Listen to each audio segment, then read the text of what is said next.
Narito na naman tayo para sa isang napaka-sweet at nakakakilig na love story nila Kalingap Edu at Ate Viancy. Tulad mo ay aking makilala at kung ano Para sa pagpapatuloy ng ating love story ay grabe at nagulat talaga ang lahat kay Kalingap Edu dahil may ginawa na naman siyang nagpakilig kay Ate Fiancé sa Hong Kong.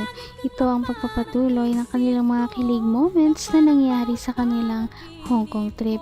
Noong nakaraan nating video ay makikita natin na sila ay naggagala dito sa Hong Kong at sobrang nag-enjoy si Ate Fiancé sa mga magagandang pailaw.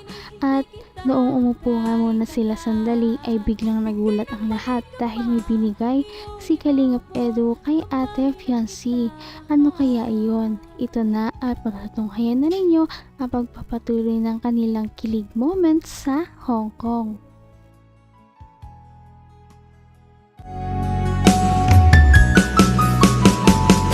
ang nais ko lang Ito ang pinakamahalaga.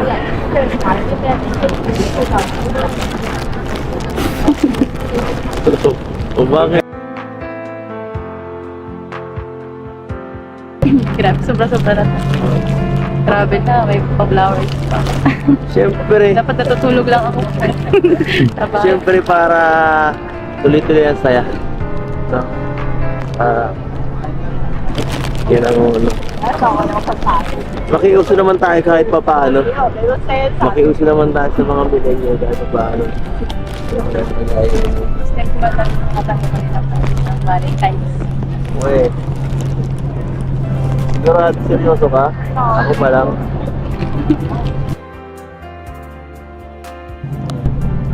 Bakit? Wala ba akong binigay last year? Wala. Baka nalimutan ko lang.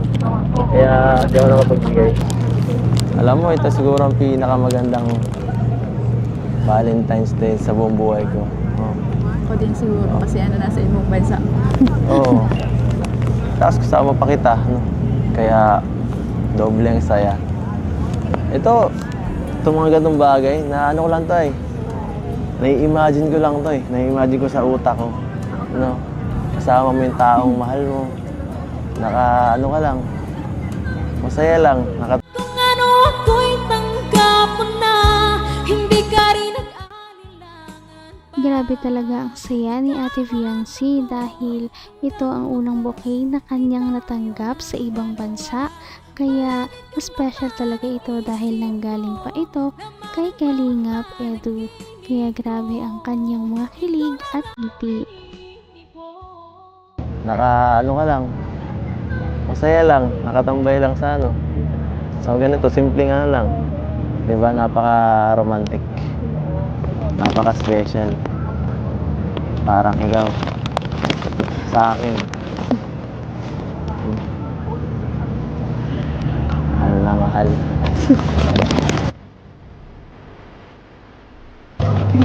Salamat ha. Ha? Wala yan. Siyempre, dapat lang. Araw-araw ko nga dapat ikaparamdam eh. Kaso, malayo. Medyo...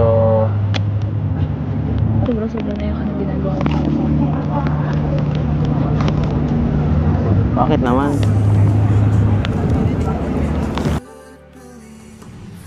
Kulang pa yan eh. Kasi ikaw, swerte ka sa buhay ko. Swerte ako. Swerte ka. Oo nga, seryoso yun. Nung dumating ka lalong gumanda. Lalong sumaya. Salamat sa'yo. Kaya, yan. Pinapahalagaan ko lang yun. Ikaw. Diba? Yan. Yan lang natin. Enjoy lang natin tong araw na to. Bihira lang tayo dito makapunta eh. Baka susunod na linggo.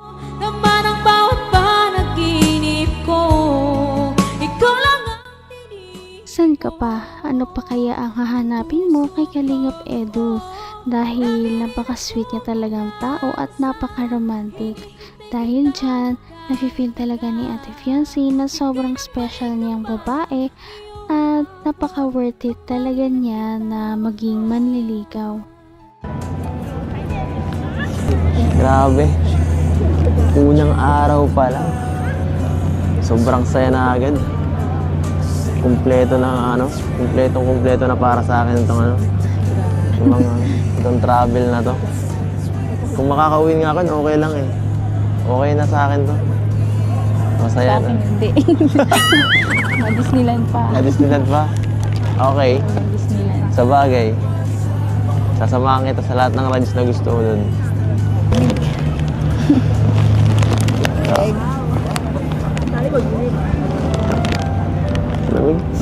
Malamig lang konti. Sabi ko sa'yo eh.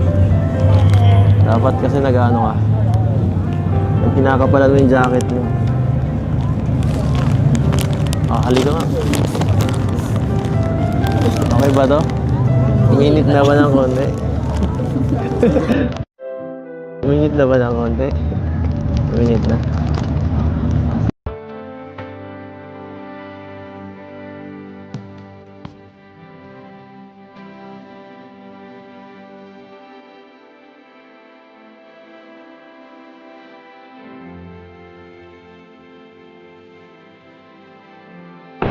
So ayun mga kalingap, and pauwi na po kami kasi bukas ay Disneyland po kami. Kailangan namin ng Hanggang wakas ay tayo ng dalawa.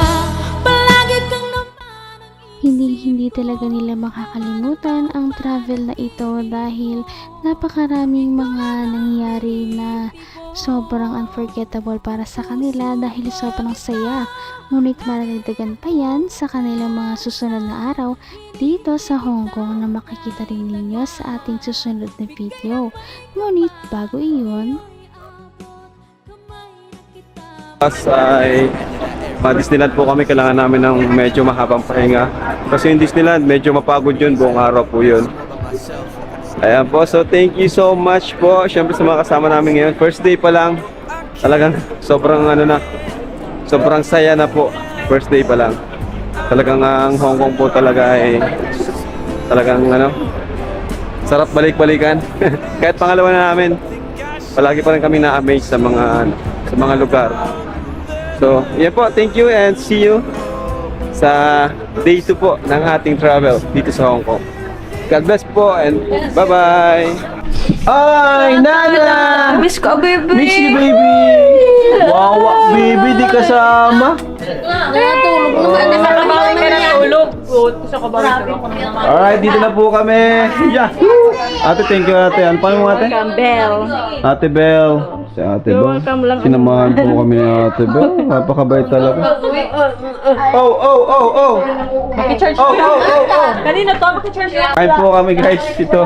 Namiss agad namin ng Jollibee guys. The Jack, oh. Grabe guys. Thank you po. Thank you so much. So, yun po ang aming ngayong araw. Itinerary. Pagod, guys. Sarap matulog. Kain muna, kain bago tulog.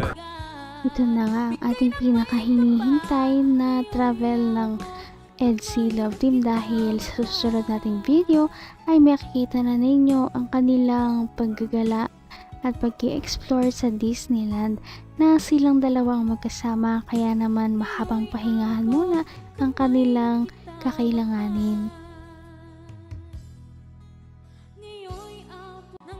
Napaka-sweet talaga nila at napakabait ng tambalang ito kaya maraming sumusuporta. Kaya naman sana ipatuloy natin silang suportahan at mahalin si Viancy, si Kalingap Edu at ang Kalingap Team. Yun lamang at maraming salamat sa panonood. Abangan natin kung magkakatuluyan ba talaga si Kalingap Edu at Viancy. Hanggang sa muli! Bye! Ngayon'y abot